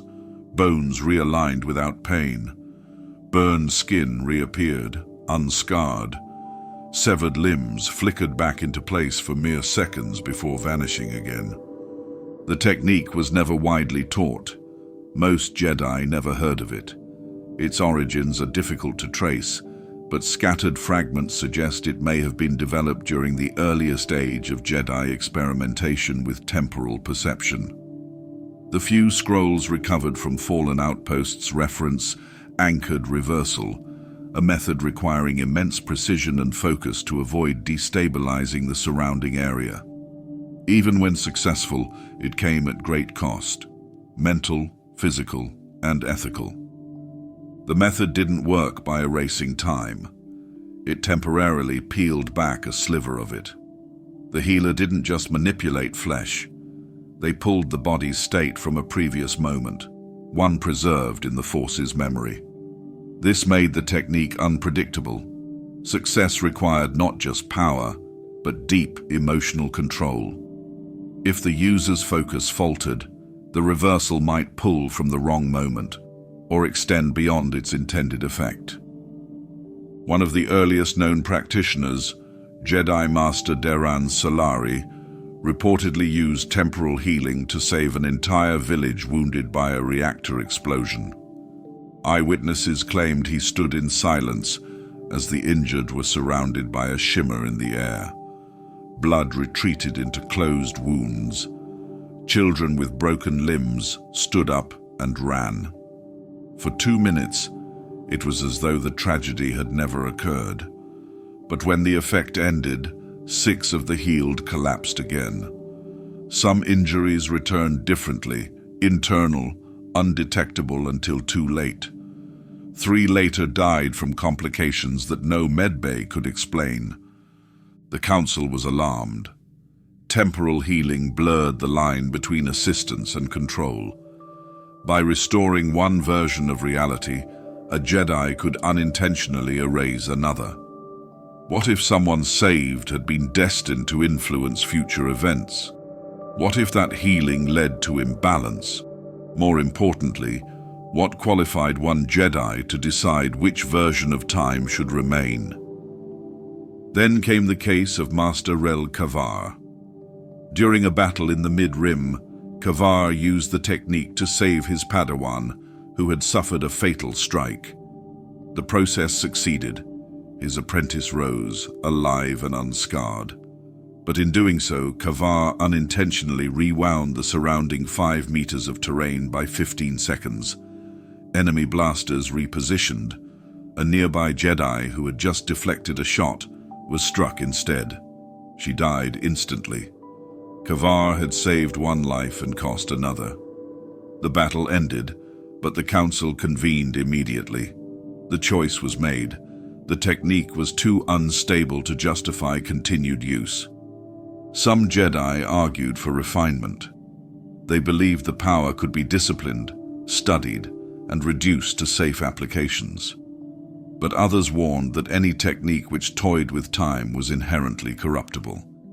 If used in moments of desperation or grief, it could spiral. They pointed to Kavar, not as a villain, but as proof. His intention was pure. The result still caused death. The council's ruling was clear. Temporal healing was banned from all training curricula. Existing texts were sealed. Healers were instructed to focus on methods that enhanced the body's recovery without rewriting it. And yet, whispers continued. Some believed the technique had been used during the Clone Wars, hidden within meditation chambers, far from the battlefield. Others claimed certain Jedi quietly passed the knowledge on to students they trusted. No proof was ever found. The Sith viewed the practice with fascination. Unlike the Jedi, they saw no danger in controlling outcomes, but even they struggled to master the method. Many lacked the patience or focus to achieve stability. Some experiments ended in catastrophic implosions of localized time, leaving frozen zones that never aged or decayed. Others resulted in grotesque mutations, bodies stuck between damaged and whole. Even for the Sith, it was unreliable. What remains today is little more than myth. The Order moved on. Healing returned to its traditional roots, focused, careful, bound to the present. Still, the idea lingers in the minds of Force scholars, not as temptation, but as a question. Was the technique abandoned out of necessity or fear of what it might become? Force storms are among the most volatile and destructive manifestations of dark side energy ever recorded. Unlike natural tempests or even force-driven weather phenomena, these storms tear through the very fabric of reality, ripping open space, bending time, and warping matter. They don't just strike planets, they consume them. Most Jedi only know force storms as theoretical hazards, discussed in archives never encountered firsthand. But those who've witnessed one understand that they're not simply natural disasters magnified by emotion. They are deliberate creations, shaped through hatred, obsession, and control. In the wrong hands, they become weapons not just of destruction, but of manipulation, capable of folding space-time upon itself, distorting history in ways few can comprehend. Darth Sidious was one of the only Sith Lords in recent history to conjure a force storm unaided. His final incarnation, empowered by decades of accumulated knowledge and rage, opened one above the deep core. It spanned light years in seconds, ripping through fleets and creating a vortex that shifted ships from one sector to another. But Sidious didn't simply intend destruction. He sought to master time through it. Records recovered from Exegol suggest he believed a storm powerful enough could breach alternate versions of events, granting him access to realities where he had never fallen, never died, never lost. He wasn't the first to try. Centuries earlier, Darth Kaldros attempted something similar in the ruins of Dromund Kaas. Using a massive network of force-sensitive crystals, he concentrated dark energy into a storm that spiraled across the planet's magnetic field. The result was a localized tear in space, one that began replaying the same 40 seconds of destruction endlessly. Buildings collapsed, reformed, and collapsed again. Screams looped on repeat. Jedi sent to investigate could barely approach the epicenter without losing track of time themselves. It took weeks to stabilize the zone. Kaldros vanished during the event, never seen again. The method behind force storms is still not fully understood.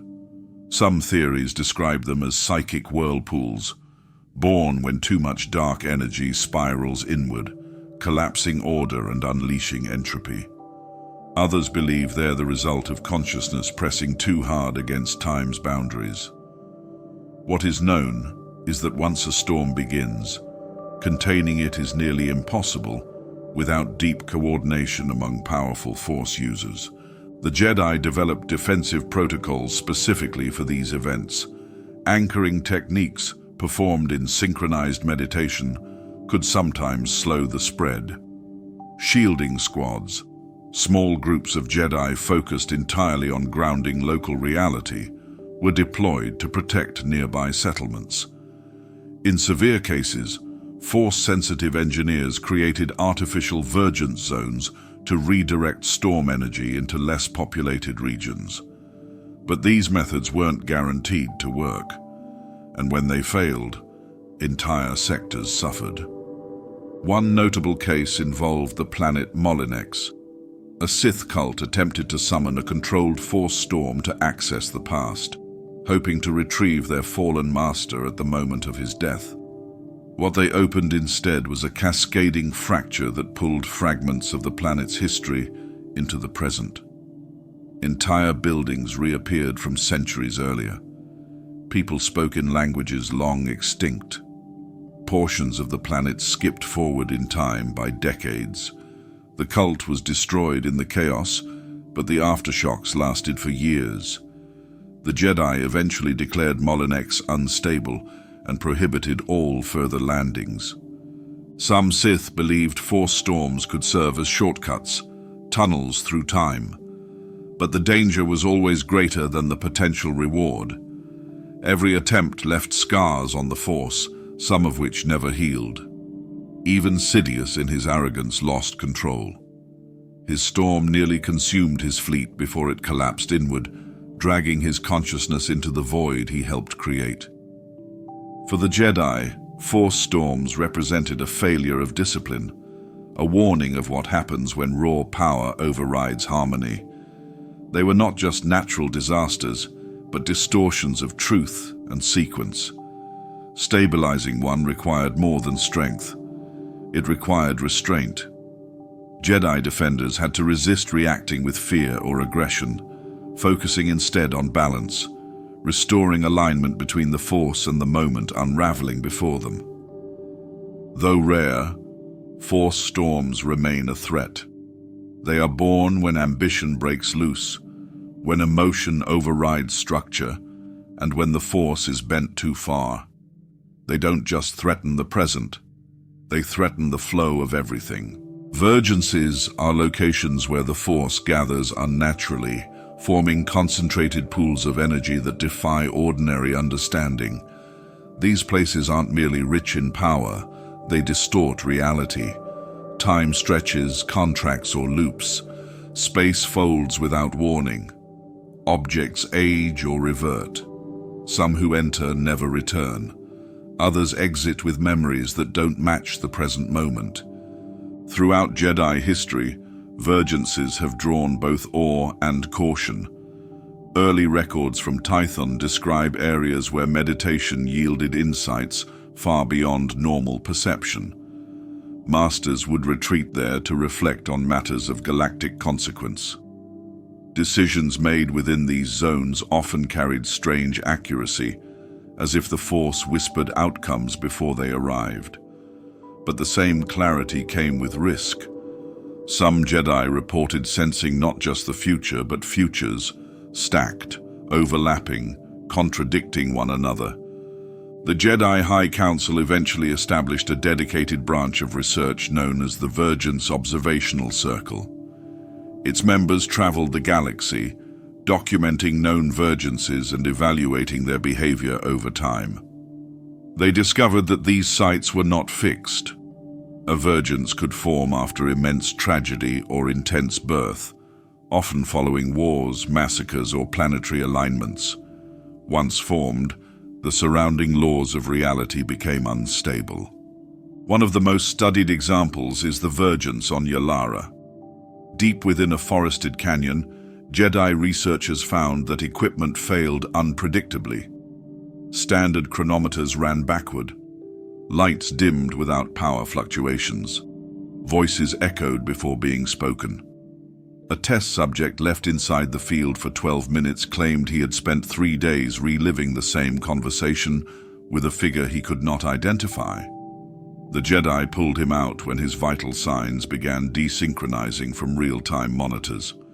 He never fully recovered. Despite the danger, Jedi Masters believed that studying these anomalies could help them understand galactic shifts. They theorized that Vergences acted like pressure points, areas where the Force reacted strongly to imbalance. When one appeared, it often preceded major events, invasions, political upheaval, or natural disasters. Masters who meditated near them claimed to feel the galaxy moving, like something vast was leaning one way or the other. The Jedi called it listening to the fracture. However, not all Vergences were passive. Some behaved like sentient storms, pulling in travelers, altering terrain, and collapsing under observation. On Belkadan, A Vergence opened without warning after the destruction of a nearby star. Within hours, a third of the research facility vanished. Surveillance footage captured the staff mid-action, then cutting abruptly to static. Rescue teams arrived too late. What remained of the facility appeared weeks older than when last seen. Tools had rusted. Food supplies decayed. Personal logs suggested staff had survived for days after the disappearance, writing entries dated after the moment they vanished. The Council responded by restricting direct study of unclassified Vergences. Missions required approval from 3 senior masters, and field researchers were ordered to avoid deep contact without a stabilizing presence. Even then, Vergences proved unpredictable. Some were quiet for decades, then flared without cause. Others flickered briefly before vanishing, leaving behind nothing but disturbed terrain and confused wildlife. One troubling case involved Jedi Knight Talin Vesh, who disappeared while exploring a Vergence on the outskirts of Onderon. When his ship was recovered, its internal systems were scrambled. Logs showed sensor readings looping the same 10 seconds repeatedly. Vesh was never found. 3 years later, a lone traveler near the same coordinates encountered a hooded man speaking fluent High Galactic, a language few used in the modern era. He said he was searching for the present. He vanished before local authorities arrived. The Jedi have never fully agreed on the nature of Vergences. Some view them as ruptures caused by imbalance. Others believe they are natural expressions of the Force's complexity, neither good nor evil, just unpredictable. What unites them is the belief that these places hold meaning. When a Vergence appears, it marks a point where reality is no longer stable. The Force is louder there, more reactive, and that resonance often signals something bigger approaching. What remains a mystery is why some Vergences remain dormant, while others spiral out of control. The Force does not explain itself. It moves. Vergences remind us that even in a galaxy of hyperspace and holocrons, reality can still bend without permission. Scattered across forgotten holocrons and half-decayed manuscripts are whispers of structures capable of bridging time itself.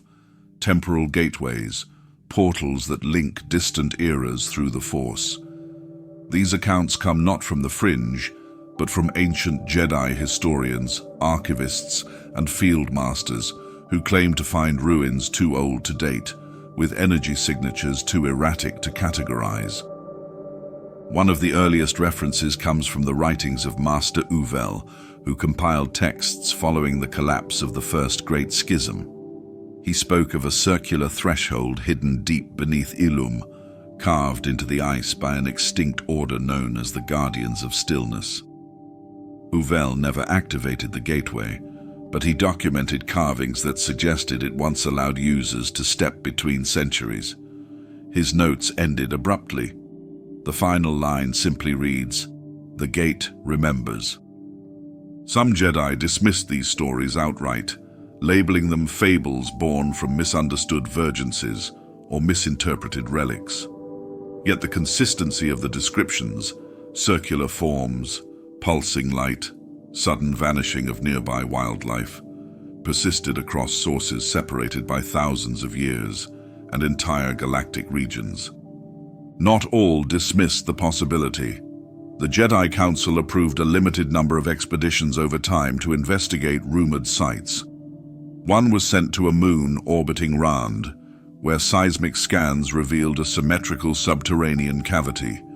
The team uncovered a vast chamber lined with mirrored walls, all reflecting the stars above as they appeared 10 years prior. As the team documented their findings, contact was lost. When a second group arrived, the chamber was empty. All equipment was gone. No signs of struggle. Only a single datapad remained, containing a partial message. "We're still here, but not now." Another expedition, led by Master Elric Dross, sought an artifact known as the Pathstone, allegedly capable of stabilizing natural temporal fluctuations. The group followed clues to the ruins of Bavos Prime. What they found resembled a collapsed ring of obsidian, cracked and scorched, surrounded by fossilized trees that didn't match the planet's native flora. Dross stood in the center of the ruin during his final transmission.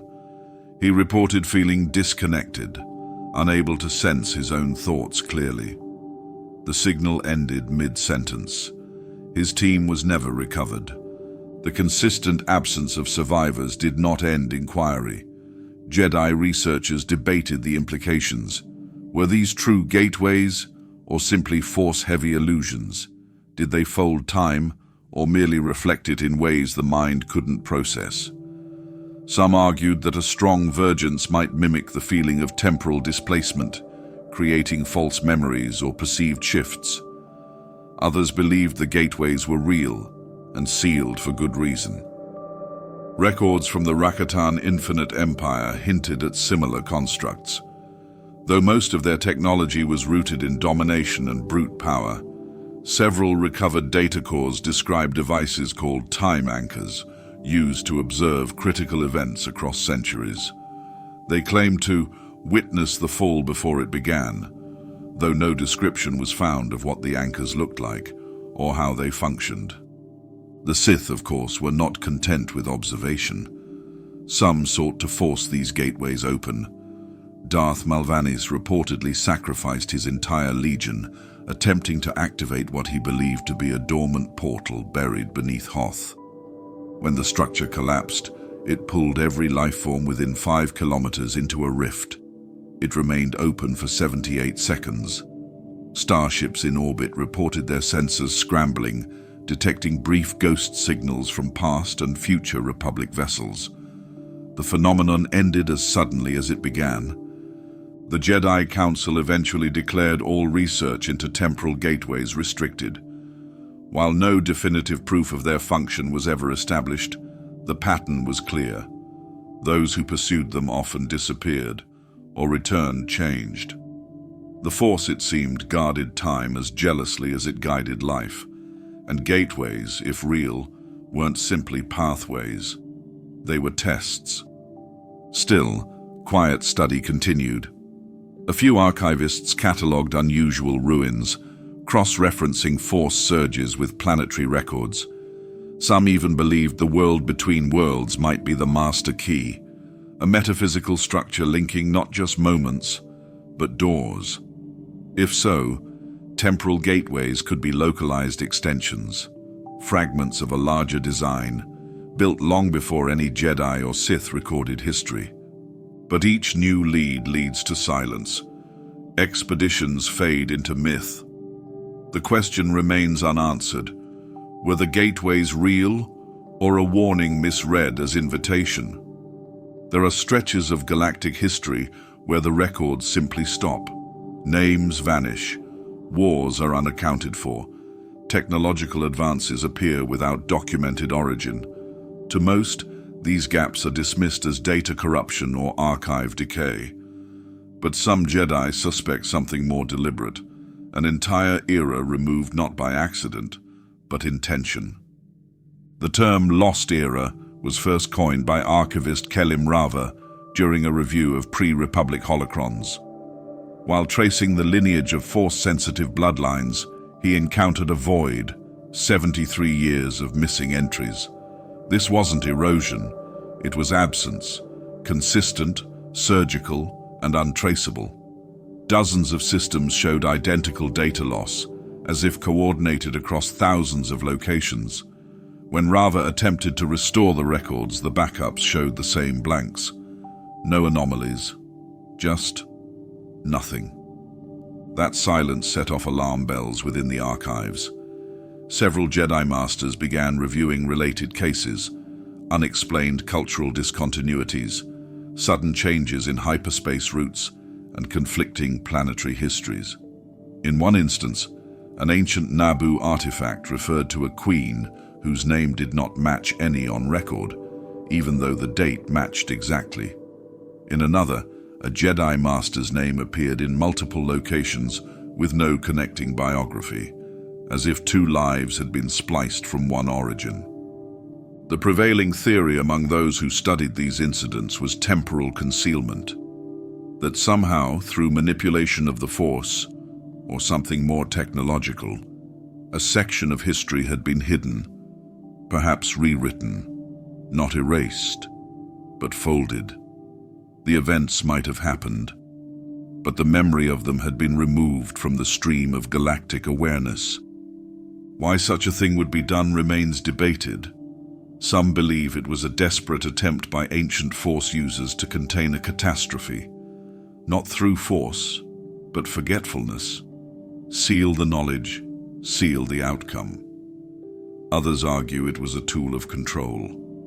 By removing a conflict from memory, no lesson could be learned, and no resistance could form. One chilling possibility is that the lost era wasn't hidden from the galaxy, but from the Force itself.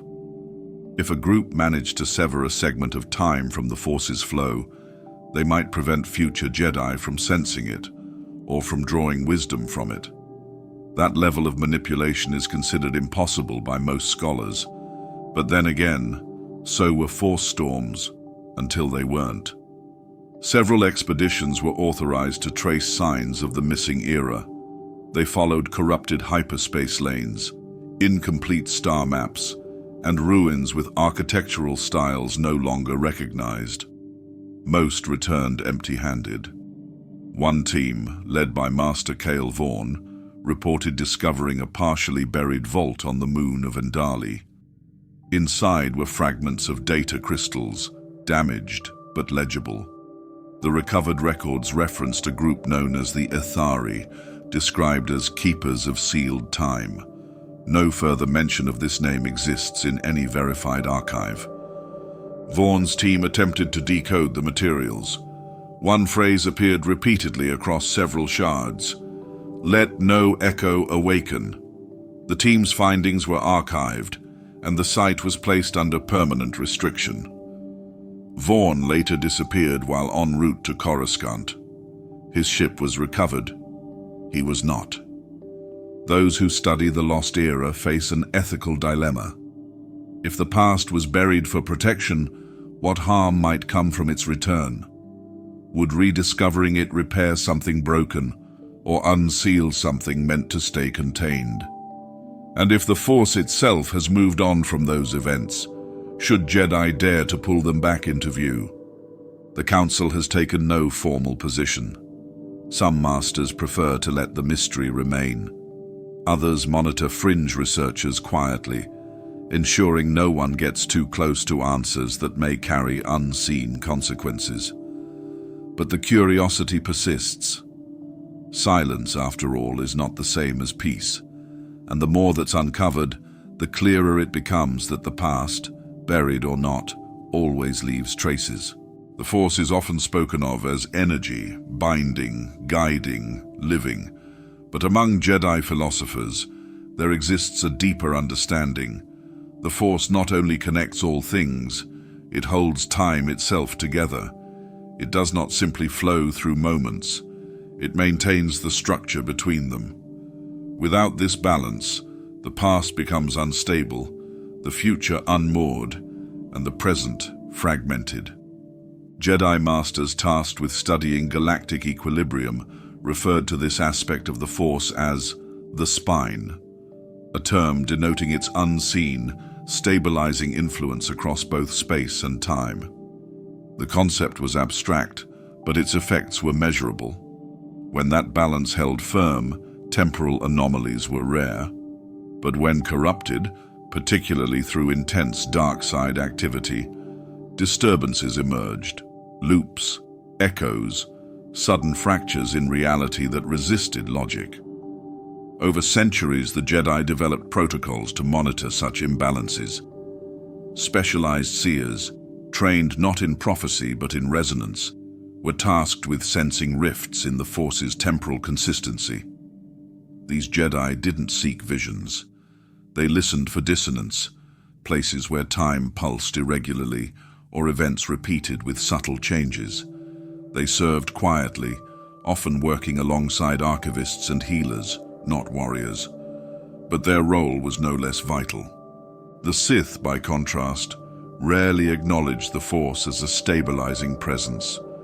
They saw it as a tool for conquest and transformation. To them, bending reality to their will was proof of mastery, not a threat to balance. This view made them especially dangerous in areas sensitive to temporal flux. Even unintentional use of dark side energy could destabilize timelines, especially near Vergences or other Force-rich environments. One of the most significant disruptions occurred during the Battle of Trismar. Darth Invalus, seeking to disrupt a Jedi forward base, unleashed a massive Force shockwave across the region. The attack didn't kill, it fractured the local reality. For 3 standard hours, combatants reported inconsistent flow of time. Injuries reversed and reappeared. Commands were issued, obeyed, then forgotten. Some Jedi later admitted to experiencing full conversations that never occurred. After the event, a fragment of the battlefield continued to reset every 10 minutes for nearly a day. The Jedi finally intervened with a circle of 6 masters working in unison to stabilize the site. Events like these prompted the Jedi Council to form the Temporal Harmony Directive, a classification system designed to flag zones vulnerable to disruption. These sites were routinely inspected, and local leadership trained to recognize early signs of instability. This included sudden déjà vu, subtle contradictions in communication logs, or unexplained fluctuations in Force sensitivity among younglings. Yet not every incident could be predicted. Some Sith deliberately sought out unstable zones to exploit them. Darth Valis, a temporal manipulator, once lured Jedi forces into a region known for minor time warps. There, she twisted perceptions, making her opponents believe she was in multiple places at once. Some Jedi fell without ever realizing they were reacting to events already over. The battle was short. The psychological damage lasted years. Jedi responses to such tactics became more cautious. Seers were embedded with combat units. Data was reviewed in real time by droids unaffected by Force distortions. And when Sith were suspected of targeting galactic balance points, containment became the primary objective. Not to win, to protect reality itself. The philosophy behind these actions remained clear. The Jedi did not see time as something to master. They viewed it as something to serve, to preserve. Their duty extended beyond peacekeeping and defense. It included the integrity of the galactic timeline. If time collapsed, so would meaning, memory, responsibility. And yet cracks still form. Some are repaired, others linger. But the Jedi remain vigilant, not because they fear time, but because they understand how fragile it truly is.